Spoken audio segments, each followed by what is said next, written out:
look through eBay. I'm sure a lot of this will be familiar to you, but if you haven't used eBay before, just a quick look through how you go about selling anything you really have around the house, or if you want to set it up a little bit more formally, you can find things at thrift stores cheaply and maybe sell them on eBay. So before you get started, you'll obviously need an eBay account, and you'll also need a PayPal account, and we've sent you a couple of links in the email as to how to do that, but you can certainly find out from here. So there's a help and contact on eBay up at the top here, and you can pretty much use that as a means of finding out how to do pretty much anything on eBay. So if you want how to sell on eBay, so you can enter into pretty much any search topic here, and eBay will tell you how to start selling items on eBay. And so just click on that, and again it'll show you here, and you can follow it through. Very straightforward in terms of how you set something up. Well, let me just sign into my account here real quick, and I can show you. You get the usual sign-in accounts that you get on most platforms. Very easy, and once you are here, you go to click on eBay and you're on the main eBay screen. So if you wanted to start selling something, supposing you had a collection of Starbucks mugs, these sell pretty well, and you wanted to sell them, see how much they were selling for. So Starbucks coffee mug, you can see how they come up with lots of suggestions here. Let's just click on that and Starbucks coffee mug that you have for sale. So you can see here immediately what is now for sale on eBay right now. You can see some of the prices here. Not terribly helpful from a general point of view, but if you have a specific mug that you want to sell, the more information you put in here, the better. So, for example, if you had a mug from London, my hometown, you can search specifically for that, and again, it will come up with a list of mugs for sale here, and you can see one for $26. And so on. And there are various different types, and it's quite specific what the different types are and what they sell for. So this tells you what's on sale now, but you can put anything on for any price. And so one of the best ways to find out if what you have is actually worth it is to look down the left-hand side here, which gives you a lot of filters. And if you scroll down here, you can see if you're a buyer, do you want to buy it now, or do you want to use the auction format? Normally you want to look at all listings, but this is what we're interested in here, show only.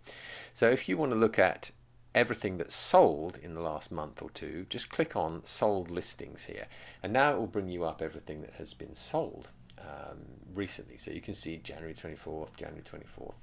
These are the actual prices that these items sold for. So if you have a mug that looks like this, you know that roughly they sell for $25, $26. Sometimes a little more. Obviously there's no guarantee. You can have a look on this and see what sold most recently, but you can also drop down on the sort here, so you can find out what sold for the highest price. And so if you happen to have a mug that let's see here, on a single mug you can see people selling a number of different mugs, but on the single mugs here, some of them are selling for, let me see here, $50. So basically you can look through and say, okay, I have something that's probably saleable here. So let's just take a look at this and say, okay, I have a mug that looks like this. What you'll see here is you can see similar items that are active right now, but if you have a mug like this, you might want to say, okay, well, that one sold for 50. Let's see what that looks like, because I have one of those, and you have a clickable link here that says sell one like this. So when you click on that, it will take you through to the selling screen, which you can set up on your own, or you can set up, it'll do a lot of the filling in for you. So this is the screen that you set up when you are going to sell something. And you can see here that this was the title, and you want to put as much information in here as you can. That particular mug is called a Global Icon mug. So you can use that. People will search specifically for that, and this is as much information that allows them to find out what you're selling and see if that's something they want. Photos are very important, extremely important, because you're actually selling something here, so you want people to see what what you have, and the more photos you can put in here. I think you're limited to 12. Don't worry too much about these top and bottom things, but you can add photos from your computer if you have uploaded them to your computer, or you can do it from your cell phone as well, or iPad, or whatever it is that you use, and you'll need to download the app for that, which is free, and you can find what you need, take pictures of it, and then just upload it straight away.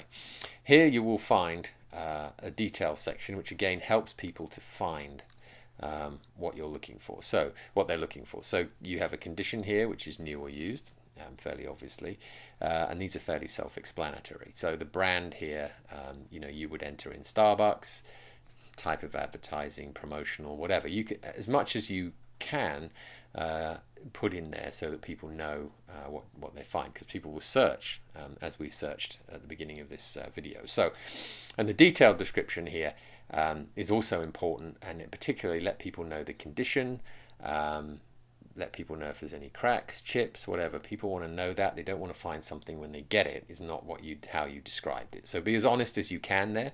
Any stains, anything like that. But also put in details on the mug, what you might see on the bottom of the mug, the size, etc. Again, as much detail as you can put in there. And as you look through, you'll find what people put on there. And I tend to pick out the ones that have sold pretty well, and mirror what they put in the description. Again, very important that you put as much as you can in there, and then it will tell you similar items sold for this amount, which is pretty much what we saw when we were looking back. So what they're saying is that this is what they would recommend. You do a 7-day duration auction, and you start the bid at $24. You can do that. You can start it lower, and you can see here that there's a high chance that this will sell. So if you want to go with your own, you could say, well, I want that to, I really want this to sell, and I'm going to set that up at a $15 starting point, for example, and I will sell it if somebody wants to buy it at $50. So you can fill all these things in, and what you have here is this is a 7-day auction, but you have other options here. So you can start the listing time. I recommend you start selling things on Sunday evening, give people a whole 7 days. You can set a reserve here. If you don't want to sell it for less than $15, you can set that, and then you can set different durations here, but I recommend that you sorry about that. I recommend that you set it up for 7 days rather than 5 days, 3 days. The longer you have, the better. 10 days might be a little much. 7 days is the default. It's a week, and that's a good time to put it on there. And it will recommend a shipping that you use. I normally use just the postal service, and this is what the buyer will pay. This is quite important that you get this right, because you need to know roughly what the package is, etc., because obviously it changes. You don't want to end up having the buyer pay $7.25 and it costs you $20.